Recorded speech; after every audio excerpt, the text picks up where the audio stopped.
अजितदादा ओळखले जातात ते त्यांच्या स्पष्ट वक्तेपणासाठी, त्यांच्या परखड भूमिकांसाठी आणि तसेच ते ओळखले जातात त्यांच्या अघळ-पघळ किश्श्यांनी भरलेल्या भाषणांसाठी सुद्धा।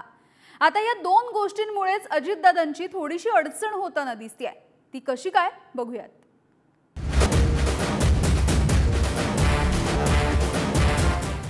अरे आता कितीदा सांगितलं तुम्हाला, मी राष्ट्रवादी सोडणार नाही। कितीदा 50 वेळा तेच सांगू काय?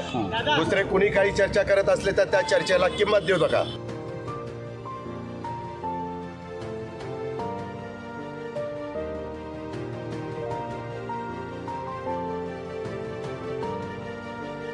दादांची ही जुनी प्रतिक्रिया।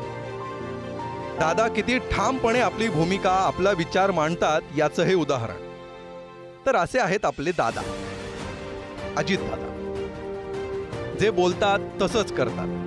दादांनी म्हटल्याप्रमाणे राष्ट्रवादी सोडली नाही, पण आपल्या काकांसह काही जणांना नवी राष्ट्रवादी काढायला भाग पडले। पण दादा आपल्या शब्दांना जागले, राष्ट्रवादीतच राहिले। तर शब्दांचे हे पक्के दादा आता आपल्या शब्दांमध्ये अडकले। ते कसे बघा। पुण्यातल्या अपघात प्रकरणाची जोरदार चर्चा सुरू असताना दादांची पत्रकार परिषद झाली। पत्रकारांनी थेट प्रश्न केला, दादा तुम्ही पोलीस आयुक्तांना फोन केला होता का? आणि दादांनी त्यांचा पॅटर्नच पत्रकारांना सांगितला। कुणाला पाठीशी घाला असतं तर माझ्या कोणी तोंडातनं पण येत नाही। कुणाला पाठीशी घाला असतं तर माझ्या कोणी तोंडातनं पण येत नाही। कुणाला पाठीशी घाला असतं तर माझ्या कोणी तोंडातनं पण येत नाही।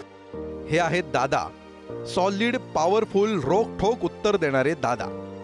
पण मंडळी, झालंय असं की दादांच्या या उत्तरानंतर अनेकांना त्यांच्या अलीकडच्या एका वक्तव्याची आठवण झाली आहे, ज्यात ते एका मोक्का लागलेल्याला कसं वाचवलं याच्या वीरकथा सांगतायत।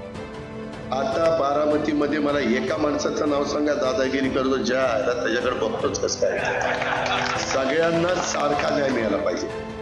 दादागिरी, गुंडगिरी, आताच मला नाना म्हणत होता, नानाच्या एका ओळखीच्या माणसाला फार मोका लागत होता नाना, आणि मला मग सगळ्यांनी सांगितलं, त्याच्यामध्ये वेगवेगळे सहकारी आले, बनगर आले, बाकीचे सगळे आले, सागर वगैरे सगळे आले। म्हणले दादा एवढ्या वेळेस वाचवा, आता सांगतो एवढ्याच वेळेस परत चुकला तर अजित पवाराकडे यायचं नाही। घ्या आता कुठले दादा खरे मानायचे?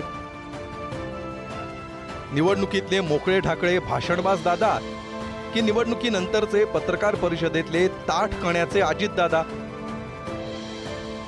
कुणाला पाठीशी घाला असतं तर माझ्या कोणी तोंडातनं पण येत नाही। कुणाला पाठीशी घाला असतं तर माझ्या कोणी तोंडातनं पण येत नाही। कुणाला पाठीशी घाला असतं तर माझ्या कोणी तोंडातनं पण येत नाही। त्याचं काय आहे, आपल्याला जे वाटत असतं त्यातूनच आपण कृती करत असतो। आता दादांना वाटतं की भारतीयांची मेमरी शॉर्ट आहे, त्यामुळे दादांना बहुधा वाटलं असेल की लोक हे मोक्का प्रकरण विसरून गेले असतील। आपल्या इथली शॉर्ट मेमरी जगात कुठं बघायला मिळणार नाही।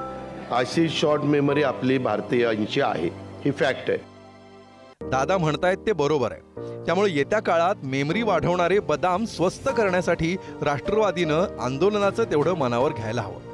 म्हणजे कदाचित नेते शार्प मेमरी असलेले श्रोते गृहीत धरून तोलून मापून बोलू लागतील। ज्ञानेश्वर चौतमलसह गुरुप्रसाद जाधव, पुढारी न्यूज।